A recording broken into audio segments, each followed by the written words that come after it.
Ndabahaye mwirwe mwese nshuti banywanyi bacu mwebwe mukomeje kubana natwe mu biganiro n'amakuru tubatunganiriza ngaha kuri Iyakure Official.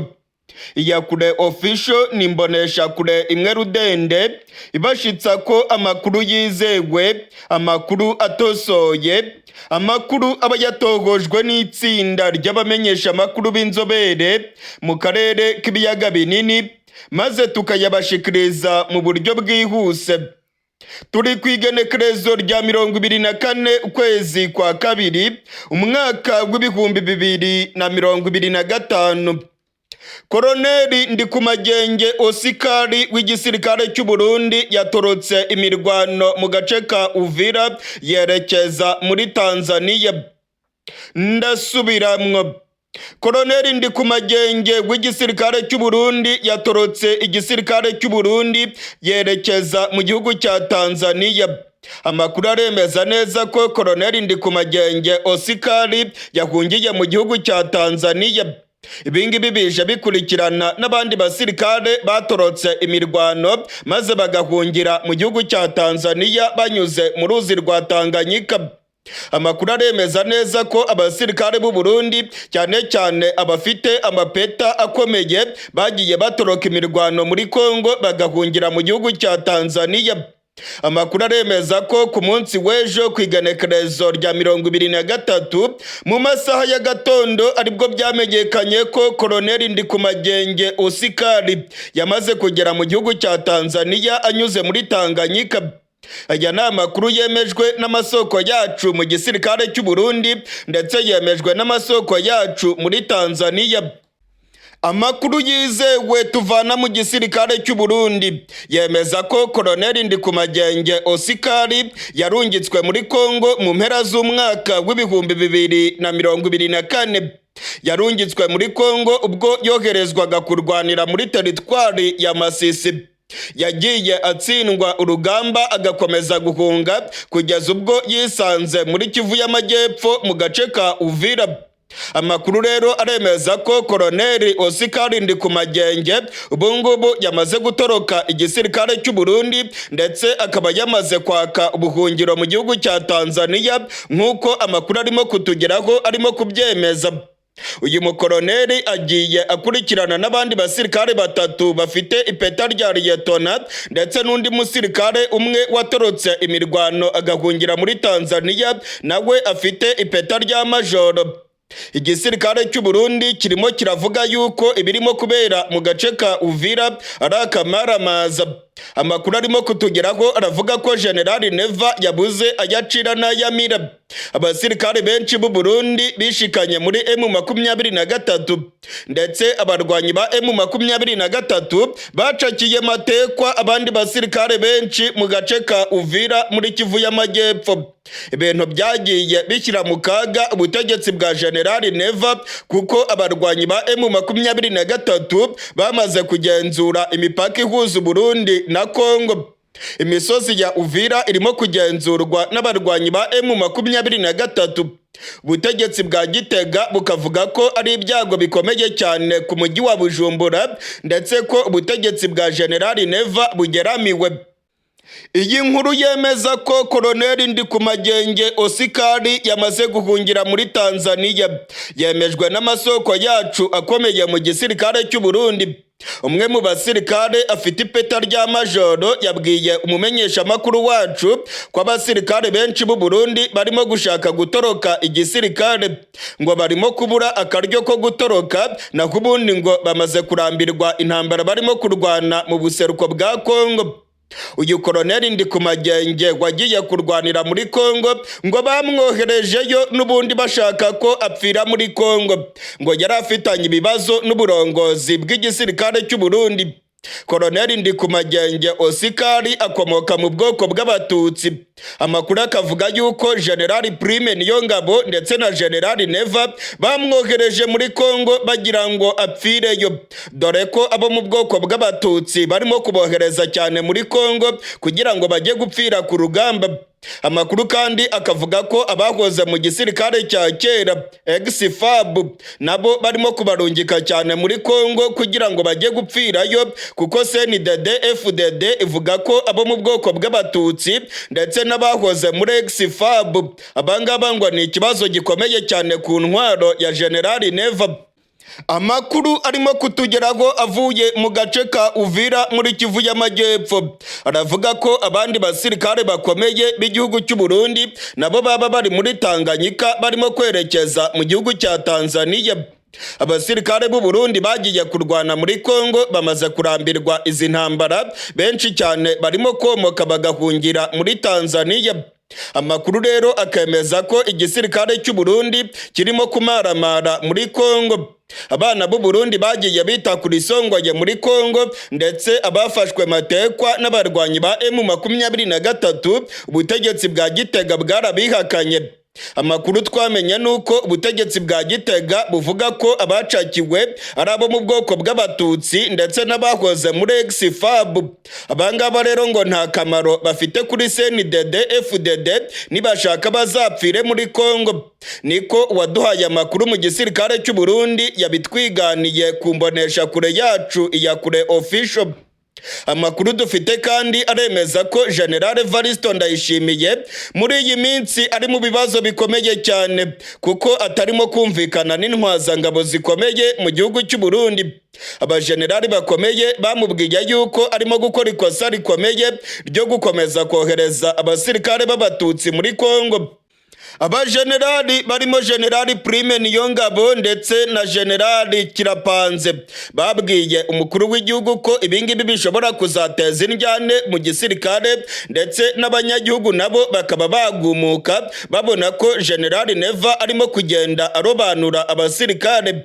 Baramubujije ariko yarabyanze, akomeje kohereza abasirikare bo mu bwoko bw'abatutsi gusa. Abangaba nibo barimo kujya muri Kongo ndetse n'abakoze muri ex-FAB. General Neva arimo gushaka kubikiza kuko ngo ababona nk'ikibazo gishobora gutembagaza ubutegetsi bwiwe, kuko bano basirikare nabo barimo kugera muri Kongo bakabona yuko badashobora gukomeza kwita kuri Songoye, maze bagahitamo kuzinga utwabo bakerekeza muri Tanzania bagahunga. Amakuru aravuga yuko abasirikare bane bakomeye aribo bamaze kugera muri Tanzania, ndetse n'abandi bari mu nzira berekeza muri Tanzania. Kuba rero umukoloneli w'igisirikare cy'u Burundi yahunga ni ibintu bikomeye cyane, ndetse byerekana ko mu gisirikare ishyamba atari ryeru. Koloneli Ndikumagenge Osikari w'igisirikare cy'u Burundi we yamaze kugera muri Tanzania, ariko ayandi makuru aravuga ko n'abasirikare bari mu Burundi nabo barimo gushaka gutoroka igisirikare bagahungira muri Tanzania. Abasirikare bamaze guhungisha imiryango yabo. Abajenerali bakomeye mu Burundi kubera ubwoba bw'intambara igiye kwaduka mu Burundi bamaze guhungisha imiryango yabo, benshi bayijyanye muri Tanzania.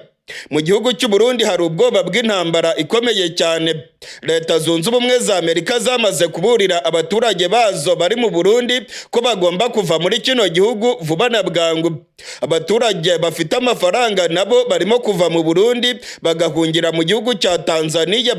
Ibingibi rero birerekana ko icyuka cy'intambara gikomeje kwiyongera, ndetse abasirikare nabo bakaba barimo kugurisha amatungo yabo mu Burundi. Amakuru arimo kutugeraho aravuga ko imitungo itimukanwa irimo kugurishwa ku bwinshi. Amazu ndetse n'amatongo birimo kugurishwa irya nino mu gisagara cya Bujumbura, kandi ku ibeyi ntoya cyane. Amakuru akemeza yuko abarimo kubigurisha cyane cyane ari abasirikare bafite ubwoba bw'intambara yabigiye kwaduka mu gihugu cy'u Burundi. Ntabwo byoroshye rero muri kino gihugu cy'u Burundi, kuko buri muntu wese afite ubwoba bw'intambara, ndetse abasirikare bo barimo guhungisha imiryango yabo. Mu yandi makuru akomeye cyane arimo kuvugwa mu karere k'ibiyaga binini, nuko abasirikare ba SADC barenga 190 bagiye kuva muri Kongo bakerekeza iwabo muri Afurika y'Epfo, abandi bakerekeza muri Malawi. Amakuru dufite nuko abasirikare bo muri Afurika y'Epfo barenga 120, abandi bakaba ari abo muri Malawi ndetse no mu bindi bihugu. Amakuru yizewe aremeza ko uyu munsi ku igenekerezo rya 24 aba basirikare ba SADC bari buve mu mujyi wa Goma bakanyura mu gihugu cy'u Rwanda bakomeza berekeza iwabo muri Afurika y'Epfo ndetse no muri Malawi.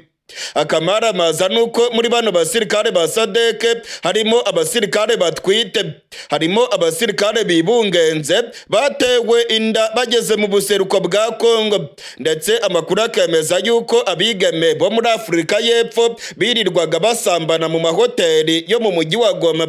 Ibingibi rero ngo bikerekana ko bataje kurwana ahubwo ko bari baje kwinezeza mu buseruko bwa Kongo.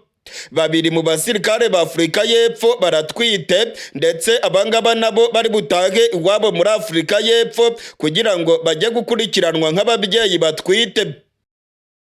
Icyuka cy'intambara gikomeje kwiyongera mu karere k'ibiyaga binini. Ubutegetsi bw'u Burundi n'ubutegetsi bwa Kongo bakomeje gukubita agatoki ku kandi bakavuga ko byanga bikunda bazashoza intambara ku gihugu cy'u Rwanda.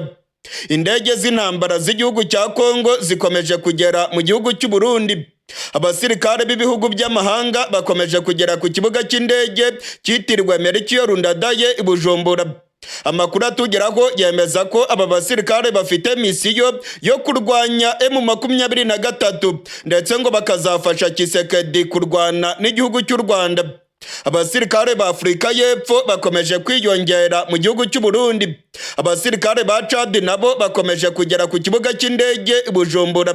Ubutegetsi bwa Kongo buravuga ko intambara hagati yabwo n'igihugu cy'u Rwanda ishoboka, ndetse Tshisekedi yongeye gutangaza ko azatera igihugu cy'u Rwanda.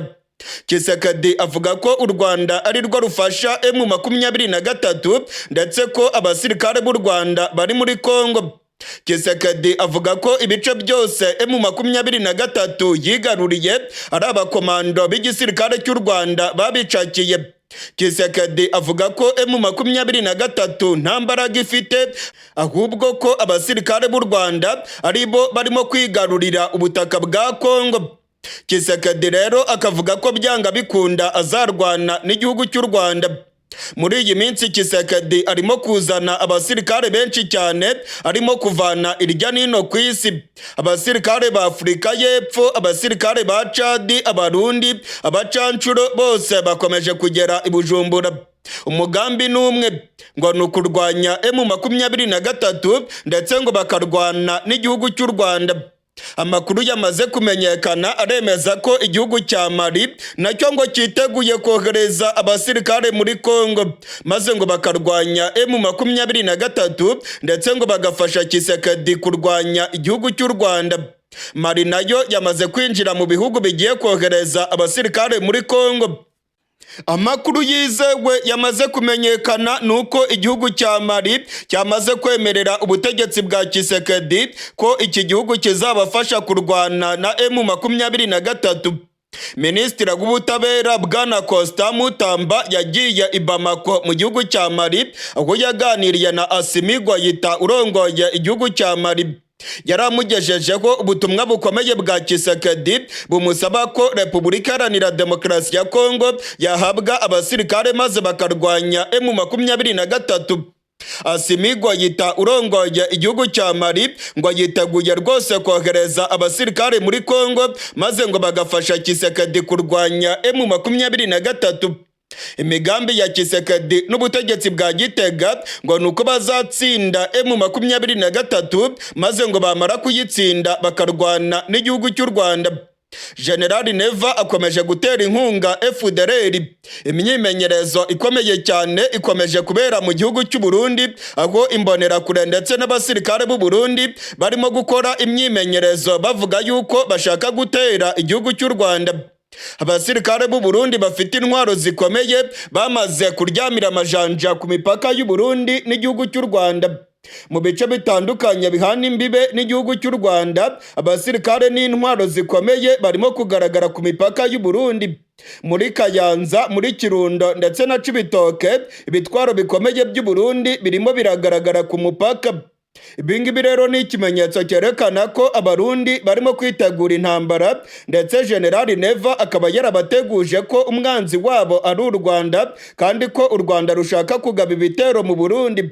General Neva we yararenze abwira abanyagihugu ko bagomba kuryamira amajanja kandi buri wese agafata intwaro bakitegura guhangana n'igihugu cy'u Rwanda. Icyuka cy'intambara rero kirimo kwiyongera mu karere k'ibiyaga binini. Tshisekedi aravuga ko intambara yonyine ariyo izakemura ibibazo. Aho kuganira na M23, Tshisekedi aravuga ko azarwana n'igihugu cy'u Rwanda. Ku munsi w'ejo Perezida Tshisekedi wa Repubulika Iharanira Demokarasi ya Kongo yongeye gusubiramo amagambo akomeye cyane, avuga ko atazigera aganira na M23. M23 Tshisekedi avuga ko ari igikoresho cy'u Rwanda, ngo ntabwo yaganira na marionette, ahubwo ngo azaganira n'abakoresha M23 avuga ko ari igihugu cy'u Rwanda. Abihweza ivya politike ndetse bagahinyanyura utuntu n'utundi baravuga ko inyifato ya General Evariste Ndayishimiye ndetse na Perezida Tshisekedi ngo yabigiye gukwegera akarere akarambaraye. Icyuka cy'intambara kirimo kwiyongera mu karere k'ibiyaga binini. Kongo ndetse n'u Burundi bakamejeje basizoye, baravuga ko byanga bikunda bagomba guteza intambara mu karere. Amakuru atugeraho aremeza ko ibintu birimo kuyangara. Leta Zunze Ubumwe za Amerika zimaze iminsi zivuga ko mu karere k'ibiyaga binini ibintu birimo kudogera. Leta Zunze Ubumwe za Amerika zateguje abaturage bazo bari mu karere k'ibiyaga binini ko bagomba kuzinga utwangushye bagasubira iwabo, ko ibintu birimo kuba bibi cyane, ko umutekano urimo kwangirika. Leta Zunze Ubumwe za Amerika zateguje abaturage bazo bari mu Burundi ko bagomba guhunga vuba na bwangu bakava mu Burundi. Intambara igiye gutera mu Burundi, ndetse Leta Zunze Ubumwe za Amerika zateguje abanyamahanga bari mu Burundi, cyane cyane abanyamerika, ko bagomba kwicarana pasiporo zabo, byaba ngombwa bagahita berekeza ku kibuga cy'indege i Bujumbura bakava muri iki gihugu cy'u Burundi, kuko ibintu birimo kuba bibi cyane. Uyu munsi ku igenekerezo rya 23 abanyamahanga benshi biganjemo abanyamerika bahunze bavuye mu gihugu cy'u Burundi. Ikibuga cy'indege kirwa kigaragaraho abanyamahanga benshi cyane bashakaga kuva i Bujumbura berekeza mu bindi bihugu bitandukanye, aho bafatiraga indege ziberekeza iwabo muri Leta Zunze Ubumwe za Amerika. Abategetsi bakomeye irya nino ku isi batanze umuburo. Bavuze ko ubutegetsi bwa Kongo niba butagize icyo bukora ngo buganire na M23 ibibazo bikemuke, nta kabuza intambara zizakomeza kwiyongera mu buseruko bwa Kongo. Inyifato ya Tshisekedi ikomeje guhangayikisha. Imyitwarire ya Tshisekedi iteye inkeke mu karere k'ibiyaga binini. Tshisekedi aravuga ko agiye guteza intambara ikomeye cyane, ndetse yavuze ko rwose atazigera aganira na M23. Ibibazo byose biri muri Kongo Tshisekedi abigereka ku gihugu cy'u Rwanda, akavuga yuko aricyo gifasha bariya barwanyi, ndetse ko u Rwanda rurimo kwigarurira ubuseruko bwa Kongo. Ni ibirego u Rwanda rwateye utwatsi, ndetse u Rwanda narwo rukagaragaza ko ruhangayikishijwe n'imikoranire y'ubutegetsi bwa Kongo n'inyeshyamba za FDLR hagamijwe gutera igihugu cy'u Rwanda. Hari ibimenyetso byagaragaye byemeza ko ubutegetsi bwa Kongo bwakoranye na FDLR hagamijwe guhungabanya umutekano w'igihugu cy'u Rwanda. Ndetse Minisitiri w'Ububanyi n'Amahanga w'igihugu cy'u Rwanda Ambasaderi Olivier Jean Patrick Nduhungirehe yatangaje ko bafite ibimenyetso bifatika byerekana ko ubutegetsi bwa Kongo na FDLR bari baramaze kurunda ibitwaro mu mujyi wa Goma biteguye gutera igihugu cy'u Rwanda, ariko bagakomwa mu nkokora ubwo M23 yigaruriraga umujyi wa Goma. Abasirikare ba SADC bari mu mujyi wa Goma ku munsi w'ejo ku igenekerezo rya 24 bazasubira iwabo muri Afurika y'Epfo, bazanyura mu gihugu cy'u Rwanda.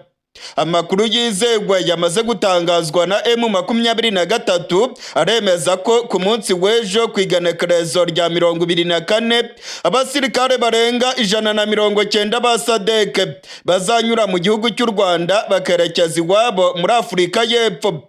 Akamaramaza nuko muri bano basirikare ba Afurika y'Epfo harimo abasirikare batwite, harimo abasirikare bibungenze.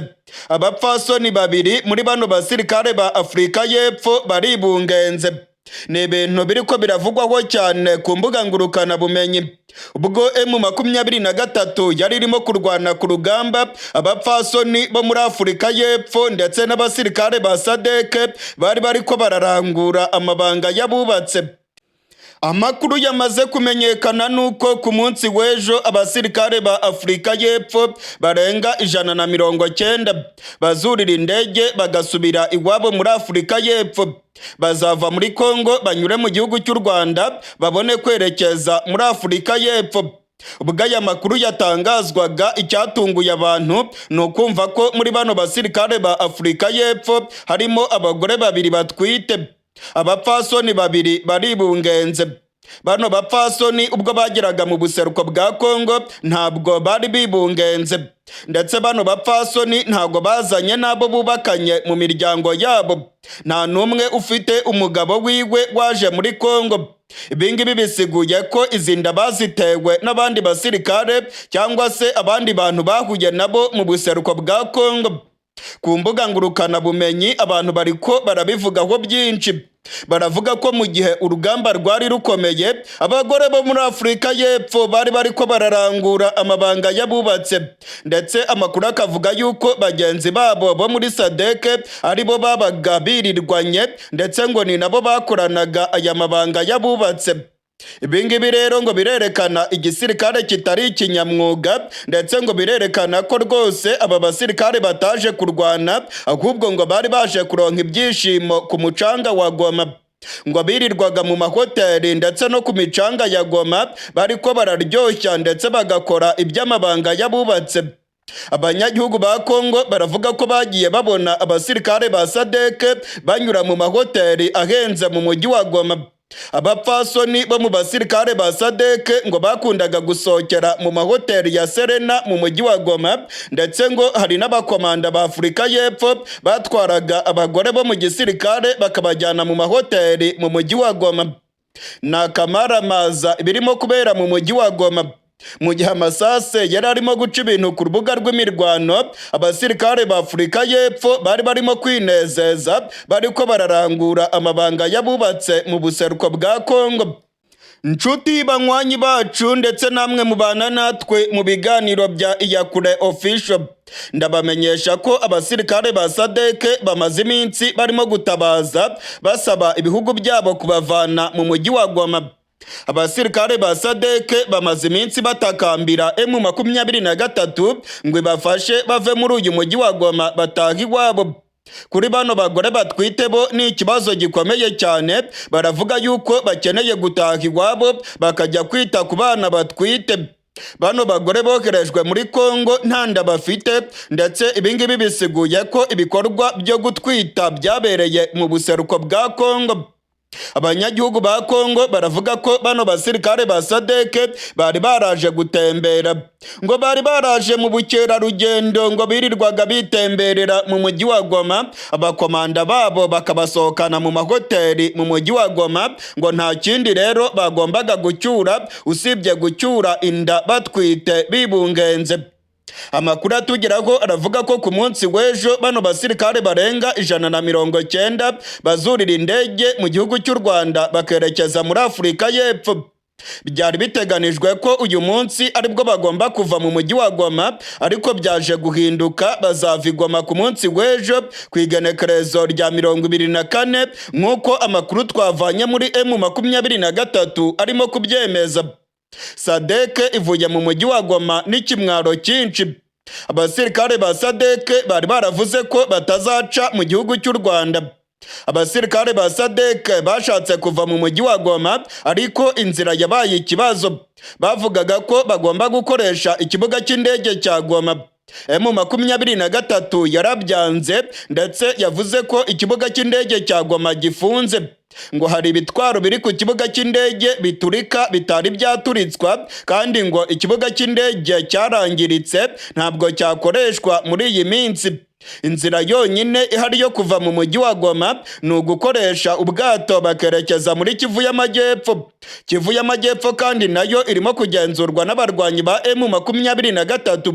Kugira ngo bave muri Kivu y'Amajyepfo nuko bagera mu gace ka Uvira bagakomeza berekeza mu gihugu cy'u Burundi. Amakuru rero akemeza ko iyi nzira nayo M23 itemeye kuyifungura, ko bagomba kunyura byanze bikunze mu gihugu cy'u Rwanda. Igisirikare cya Afurika y'Epfo kivuga ko ari igisebo ndetse n'ikimwaro kunyura ku mupaka wa Lac-Roniche. Abamenyesha amakuru barimo gufotora abasirikare ba Afurika y'Epfo berekana ko ari ibinebwe, ndetse ko abandi baje kurwana none bakaba batashye batwite. Irya nino ku mbuga ngurukanabumenyi abakongomani barimo kwibaza ibibazo byinshi. Abasirikare ba Afurika y'Epfo baje kurwana, burya ngo ntabwo bari baje kurwana, intambara zabo ngo bazirwaniraga mu buriri. Aya ni amagambo arimo gutangarizwa ku mbuga ngurukanabumenyi, aho barimo kunyega bagakwena cyane abasirikare ba Afurika y'Epfo. Abasirikare ba Afurika y'Epfo rero ngo biragaragara yuko discipline yabo ibarirwa ku ntoki, kandi ngo birerekana ko batari bafite ubushake bwo kurwana, ahubwo ngo M23 yari kubamarira ku rugamba. Ubwo amasase yari arimo kuvuga mu bice bitandukanye, abajenerali bo mu gisirikare cya Afurika y'Epfo ndetse n'abandi bakomanda barongoye aba basirikare ngo babaga bibereye mu mahoteli, n'abakobwa bo muri Afurika y'Epfo baje mu gisirikare kurwanya M23, ariko ngo ntabwo rwose byari kubahira kubera imyitwarire yabo. Ku munsi w'ejo rero bazava ku butaka bwa Kongo.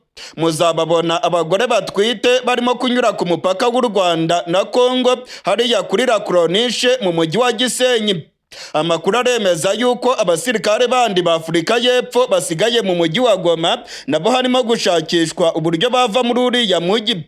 M23 yababwiye ko abasirikare ba SADC bose bagomba gutumuka bakazinga utwangushye bakava muri Kongo, ngo ntacyo baje kumara usibye kwirirwa bakora amabi basambanira muri Kongo, bakabeshya ko baje kurwanya M23. Mu yandi makuru akomeye cyane arimo gutangazwa muri Repubulika Iharanira Demokarasi ya Kongo, Joseph Kabila wahoze arongoye kino gihugu yamaze gutangaza amagambo akomeye cyane kuri Tshisekedi. Tshisekedi ngo ni umunyagitugu, ndetse Tshisekedi ngo arimo koreka Repubulika Iharanira Demokarasi ya Kongo. Joseph Kabila yatangaje amagambo akomeye cyane, ndetse bigaragaza yuko yiteguye guhangana na Tshisekedi. Hashize iminsi Tshisekedi arimo kwifatira ku gahanga Joseph Kabila. Tshisekedi yavuze ko Joseph Kabila ashyigikiye M23, ndetse ko imirwano yose irimo kubera mu buseruko bwa Kongo ishyigikiwe na Joseph Kabila wahoze arongoye kino gihugu.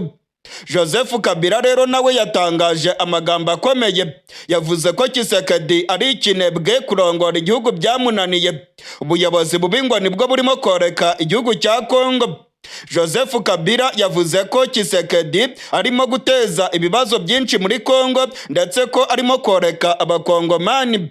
Joseph Kabila kandi yanebaguye cyane ibihugu bya SADC byohereje abasirikare muri Kongo, ngo ni ikibazo cyagombaga gukemurwa mu buryo bwa politike, hakaganirwa kuri bino bibazo bigakemuka. Naho ubundi ngo kohereza abasirikare bakajya kurwana n'abakongomani ngo ntabwo ari inzira nziza yo gukemura ibibazo. Joseph Kabila yongeye kunebagura Afurika y'Epfo, avuga ko irimo kohereza abasirikare muri Kongo mu buryo rwose butari bukwiriye. Joseph Kabila akavuga ko ibibazo by'abakongomani byari bikwiye gukemurwa n'ibiganiro bya politike. Biragaragara rero ko Joseph Kabila yiteguye guhangana mu buryo bukomeye na Perezida Tshisekedi wavuze yuko ari we ufasha abarwanyi ba M23, ndetse ngo Joseph Kabila akaba ari we utera inkunga iyi mitwe yitwaje ibirwanisho. Joseph Kabila udakunze kugaragara mu bimenyesha makuru noneho yavuye mu gacerere yavuze, kandi yavuze ko yiteguye guhangana na Tshisekedi. Ubwoba bwongeye kuba bwinshi kuri Tshisekedi kuko umugabo udakunze kuvuga cyane yongeye kugaragara, ndetse biravugwa ko yiteguye kugaruka muri politike ya Kongo akaza guhangana mu buryo bukomeye na Tshisekedi. Amakuru atugeraho aravuga ko Tshisekedi afite ubwoba ko Joseph Kabila yakoresha abasirikare muri Kongo maze bagatembagaza ubutegetsi bwiwe. Perezida Tshisekedi wa Repubulika Iharanira Demokarasi ya Kongo yarahiye yasizoye yamaze gutangaza ko umujyi wa Goma na Bukavu agomba kubyisubiza vuba na bwangu. Ndasubiramwo.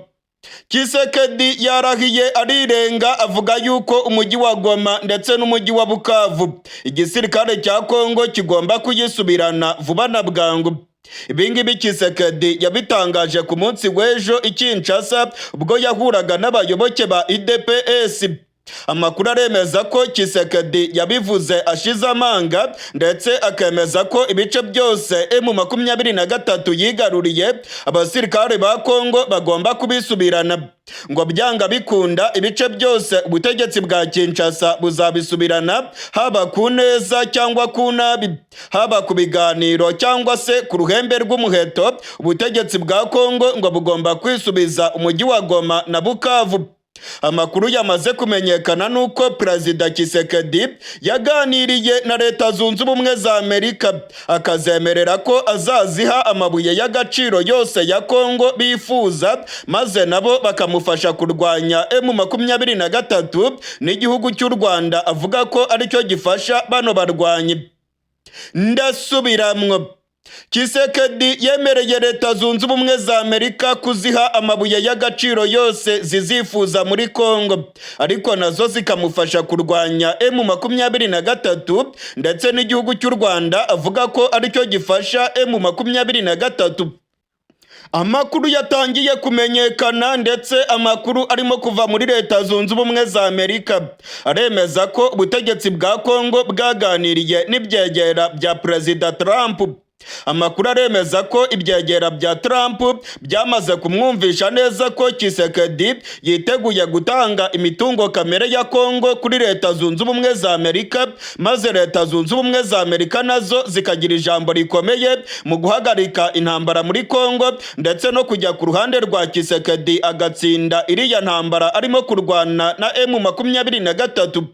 Muri Leta Zunze Ubumwe za Amerika amakuru arimo guturukayo aremeza ko itsinda ry'ubutegetsi bwa Kinshasa ryaganiriye n'ibyegera bya Trump ndetse ko ibi byegera bya Trump byamaze kumwumvisha ko bagomba kwiyorera imitungo kamere ya Kongo, maze nabo bagashyigikira Tshisekedi mu rugamba arimo kurwana. Aya makuru yemeza ko Tshisekedi yemeye gutanga imitungo kamere ya Kongo akayiha Leta Zunze Ubumwe za Amerika, maze nazo zikamushyigikira agatsinda urugamba mu buseruko bwa Kongo. Yatangajwe bwa mbere n'umugabo ukomeye cyane muri Leta Zunze Ubumwe za Amerika, ni umunyapolitike witwa Derek Evans. Uyu munyapolitike Derek Evans ni uwo muri West Virginia ndetse arimo kwiyamamariza kuba senateri uhagarariye West Virginia. Amakuru yatangajwe na Derek Evans yemeza neza ko ubutegetsi bwa Kongo bwaganiriye na Leta Zunze Ubumwe za Amerika. Tshisekedi ngo yagerageje kugusha neza uruhande rwa Trump ndetse yabemereye ko imitungo kamere ya Kongo bazayigiraho ubugenzuzi, ariko nabo bakamufasha gutsinda M23. Bwana Derek Evans aravuga yuko Tshisekedi yiteguye gukora ibishoboka byose ndetse ko uruhande rwa Tshisekedi rwaganiriye n'uruhande rwa Trump. Bwana Derek Evans rero akemeza neza ko Tshisekedi yemeye gutanga imitungo kamere ya Kongo. Tshisekedi yemeye kugwatiriza igihugu cya Kongo akagiha Abanyamerika, maze nabo bakamufasha gutsinda M23. Nyuma y'aya magambo yatangajwe na Bwana Derek Evans, abakongomani benshi irya nino ku mbuga ngurukana bumenyi batangiye kuvuga yuko Tshisekedi arimo kugurisha igihugu cyabo. Birimo kwibonekeza ko Leta Zunze Ubumwe za Amerika nazo rwose zitirengagije ubu busabe bwa Tshisekedi. Leta Zunze Ubumwe za Amerika ziteguye kwiyorera imitungo kamere ya Kongo. Amakuru yamaze kumenyekana yemeza ko mu ntangiriro z'uku kwezi kwa kabiri ubutegetsi bwa Kinshasa bwohereje delegasiyo y'abategetsi bakomeye bakajya muri Leta Zunze Ubumwe za Amerika. Harimo abagwizatunga ndetse n'abanyapolitike bakomeye muri Kongo. Amakuru yemeza ko bahuye n'itsinda ry'ibyegera bya Perezida Trump arongoye Leta Zunze Ubumwe za Amerika. Muri rino tsinda rya Trump bivugwa ko harimo umugabo ukomeye cyane, umugwizatunga wa mbere ku isi, bwana Elon Musk. Ngo baberetse umushinga wabo ko bazabemerera gucukura amabuye y'agaciro muri Kongo, harimo ya mabuye akomeye cyane arimo kumaranirwa irya nino ku isi. Bwana Trump ndetse na Elon Musk ngo baba babonye imari ishyushye cyane muri Kongo, ndetse ngo nta nubwo Leta Zunze Ubumwe za Amerika zakwitesha iri soko rikomeye ryo gucukura amabuye y'agaciro muri Kongo. Amakuru atugera ko yemeza ko Trump ndetse n'ubutegetsi bwiwe rwose ngo biyemeje gufasha Tshisekedi, ndetse ngo bakamufasha gutsinda M23. Hari amakuru yemeza ko ubutegetsi bwa Amerika bwatangiye kujya muri uyu murongo wa Tshisekedi. Mu minsi ishize mwabonye ko Leta Zunze Ubumwe za Amerika zavuze ko zifatiye ibihano abategetsi ba M23 ndetse na generali ukomeye cyane wo mu gihugu cy'u Rwanda. Leta Zunze Ubumwe za Amerika kandi zahise zishyigikira ko akanama k'umuryango w'abibumbye gatora umwanzuro usaba igihugu cy'u Rwanda kuvana abasirikare bacyo muri Kongo. Uyu mwanzuro watowe mu muryango w'abibumbye. Amakuru kandi akemeza ko Leta Zunze Ubumwe za Amerika zemereye Tshisekedi kumufasha ibishoboka byose agatsinda iyi ntambara muri Kongo, maze nabo bagakubita umuheha mu mitungo kamere ya Kongo, maze bakayivoma bayerekeza muri Leta Zunze Ubumwe za Amerika.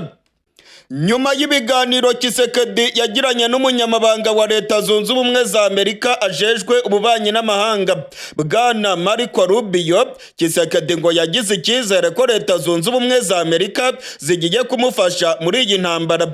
Muri iki cyumweru Tshisekedi yaganiriye kuri telefone na bwana Marco Rubio urongoye ububanyi n'amahanga bwa Leta Zunze Ubumwe za Amerika. Amakuru yemeza ko bwana Marco Rubio urongoye ububanyi n'amahanga bwa Amerika yemereye Tshisekedi ko bagiye kumufasha ibishoboka byose, maze ngo agatsinda iyi ntambara arimo kurwana mu buseruko bwa Kongo. Tshisekedi rero ngo yaba yongeye rwose gusubirana ka morale, ndetse ngo Leta Zunze Ubumwe za Amerika zamuhaye icyizere cyose ko bagiye gukora ibishoboka byose M23 bakayirukana mu buseruko bwa Kongo. Imitungo kamere ya Kongo niyo igiye gufasha Tshisekedi gutsinda urugamba. Amabuye ya koruta, amabuye menshi cyane y'agaciro ari muri Kongo, ubungubu Abanyamerika rwose barimo kuyagira amajanja. Abanyamerika barimo kuyabonamo imari ishyushye. Bwana Elon Musk, umukire wa mbere ku isi, iri ni isoko adashobora kwitesha, ndetse Tshisekedi yaberetse yuko afite byinshi byo gutanga kugira ngo nabo bamufashe gutsinda iyi ntambara mu buseruko bwa Kongo.